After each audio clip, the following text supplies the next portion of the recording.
In a world where brawlers like Doug can't do anything, and brawlers like Lumi or Carl can do everything, we rarely see balanced brawlers anymore. But does this mean that they're dead? No. In this video, I'm going to talk about one of the most consistently balanced brawlers in Lola, and how that balance has caused Lola to struggle to consistently compete with her peers, as well as talking a bit about the complexities of her super. If you want a chance to win Monstro Miko, or simply just have fun and a place to talk, join our Discord server. Link will be in the description. Looking at Lola's stats, she is nothing really that special. She has mediocre health, movement speed, and slightly above average range. Her main attack though is where she stands out. Or does she? It sees her shoot 6 projectiles, with each one dealing 560 damage, dealing a total of over 3,000 damage, with a medium-sized attack spread. With these stats overall, you can see why Lola could be considered just another boring brawler, or she would be if it wasn't for her super. Lola's super sees her create an ego of herself that will copy her movements and attacks. It deals the same amount of damage as Lola, though with a little more than half the health. But the most interesting part is that if the clone is within a 3.33 tile radius of Lola, it will deal half the damage. This is obviously to incentivize creativity with placing Lola's clone, while also balancing the potential brokenness. In fact, this, and the nature of the clone itself, lends to several interesting scenarios for clone usage. First and most boring is placing the clone on top of yourself. This is what many people do, and it's not a bad thing. In fact, it's often the best thing to do when you want consistent, easy to get damage on your enemies, due to the fact you and the turret are shooting in the same direction. Furthermore, it allows your attention to not be split into 2 places, as the health of you and your turret will be tied together, making you not have to worry too much about moving yourself in a different direction than your turret to keep your turret alive. However, the large damage reduction to the clone often limits the potential that this usage has, which can be very detrimental in a mode such as Heist. However, there is a workaround to some of the issues that I just mentioned. That strategy is to place the clone just outside of the damage reduction radius, though it isn't the easiest to judge as you can't see the radius when you're placing down the clone. Even still, it clears up a lot of issues for her. First of all, it isn't affected by the damage reduction. Second, your attention still won't be split, as the clone will be well within your immediate vicinity. However, there is a con to this, and it's that you and your turret will be shooting in the same direction. This is bad due to the distance between Lola and her clone, causing them to shoot at different places, which can be an annoyance when facing an enemy to the right or left of her when she placed her clone in front of her, and facing an enemy to the front or back of her when she placed her clone to the right or left of her. Another use for her super is for assassination. Importantly, Lola can throw her super over walls, which means that if an enemy is at low health, but behind a wall, Lola can quickly throw her super over the wall and eliminate the enemy. However, this does pose a bit of a problem, as the clone will probably be in an unfavorable long-term position for Lola, which can be fixed in either of 2 ways, charging her super again, or in another way that I will talk about very soon. The final scenario I'm going to talk about is based around attacking multiple enemies at once. This is probably the hardest one to consistently pull off, which is why I'm mentioning it last.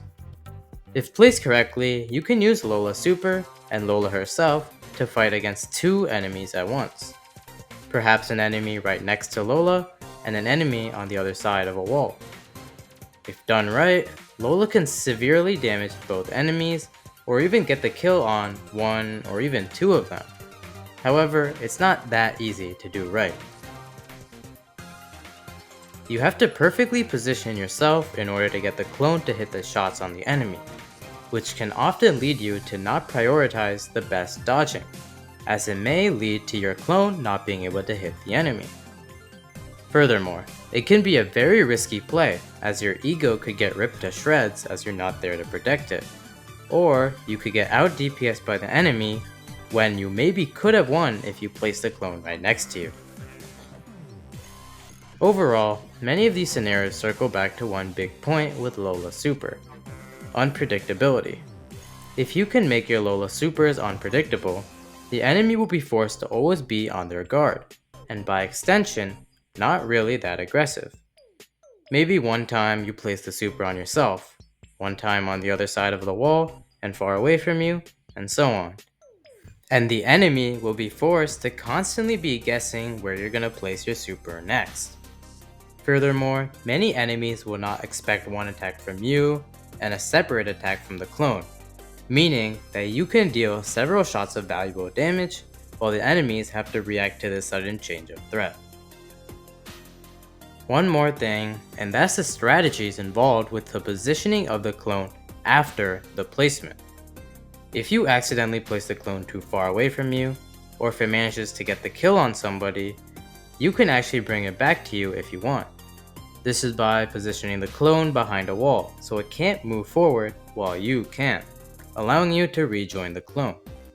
This works both ways, as you yourself can stay behind a wall and let your clone move away from you if the situation calls for it. With all these interesting strategies potentially at play with Lola, it's a wonder why she has such low play rates and such mediocrity in the meta. But if we look a little deeper, we can see why.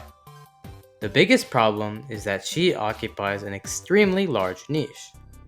Honestly, there are so many members of this niche that it's not a niche anymore. But jokes aside, what is this group, let's say, she's a part of? If I had to define this group, it would be multi-projectile, semi-long range attackers who can generally be classified as damage dealers for the most part. Some brawlers I think sort of fit this subclass would be Pearl, Eve, 8-Bit, Colt, Rico, Griff, Bo, Jean, Lou, Otis, Leon, and Crow. There might be some that I missed or some that shouldn't be part of this subclass, but you get the general idea of the type of brawlers in here and how Lola fits into this category. But if we want to discover why Lola isn't used that often, then we need to dig even deeper into this subclass and turn it into a sub-subclass. First of all, there's the big damage potential brawlers.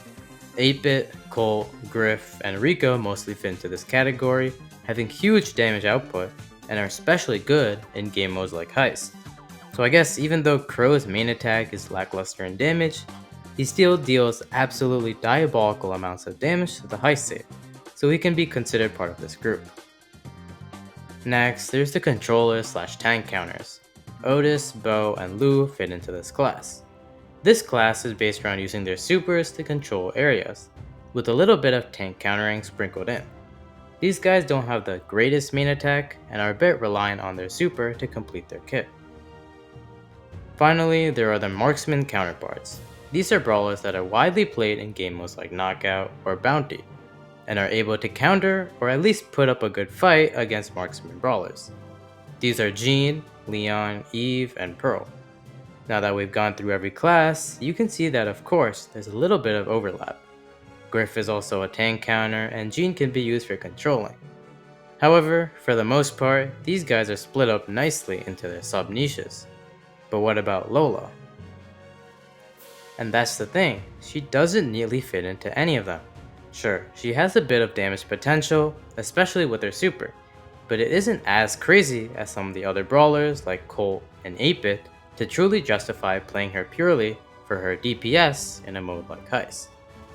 Next, her main attack does have some width to it, and her super can help her cover more area, but she doesn't have that many tools to really control them, rather than she just covers them. Finally, she's solid in modes like Knockout and Bounty, but the nature of her main attack and her range don't allow her to do that great against marksmen, even though her super is pretty solid against them. The point I'm trying to get across here is that there are simply better alternatives for Lola in almost every single situation. It's a heist game and you need long range damage? Just choose Crow or Colt. It's a hot zone game or you need to counter a tank pick? Just choose Lu or Bow. It's a knockout or bounty game and you need to pick a marksman counter? Just pick Jean or Pearl. The big problem with Lola is that she's just too much of a generalist, and almost every other pick in her niche can do the specific job better than what she does. But this wouldn't be a big problem if she had broken stats or abilities. But guess what? She has remarkably balanced stats and unlockables. And speaking of unlockables, let's take a look at Lola's gadgets. Lola's first gadget sees her ego become immobile for 4 seconds, but half all damage in that time frame. This is good in a few scenarios, like when you need a body blocker, or when you're on the safe with the ego and want some extra survivability for it. The other gadget sees Lola and her ego switch locations and recover 15-20 health.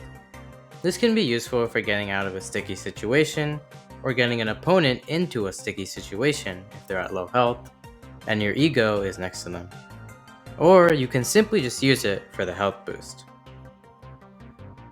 Now, her star powers. Her first star power is Improvise, which sees her deal 30% more damage if she has only 1 ammo left.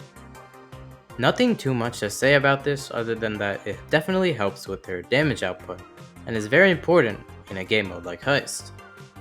Her second star power is Sealed with a Kiss, which sees projectiles from Lola's ego heal Lola and her allies that are caught in its path.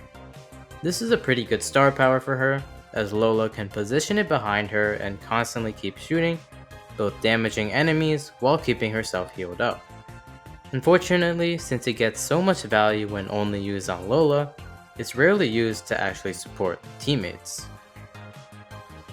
Finally, let's talk about Lola's Hypercharge. The ego gets its health increased to 5,000, a hitbox increase, and a damage increase to 660 per projectile, along with a super recharge rate increase. As far as hypercharge designs go, this is extremely boring, and probably made a lot of people think that the hypercharge was bad.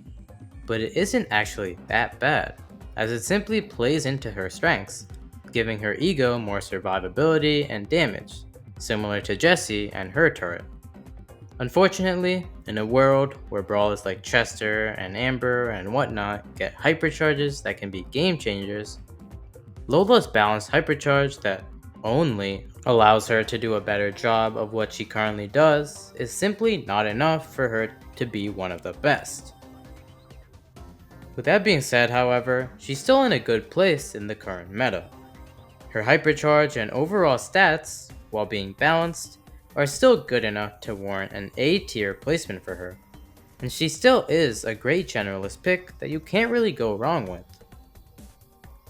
Overall, Lola has one of the most unique and interesting gameplay of any brawler, and the complexities involved with her super give her an important element of unpredictability.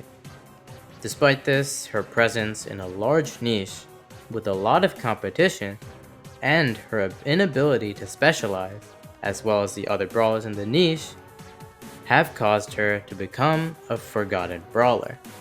And this isn't helped by her balancing, which is a little too good, and has caused her to not be able to compete with some of the more unbalanced brawlers. But anyway, thanks for watching. Watch this video, or this playlist, or join the Discord server.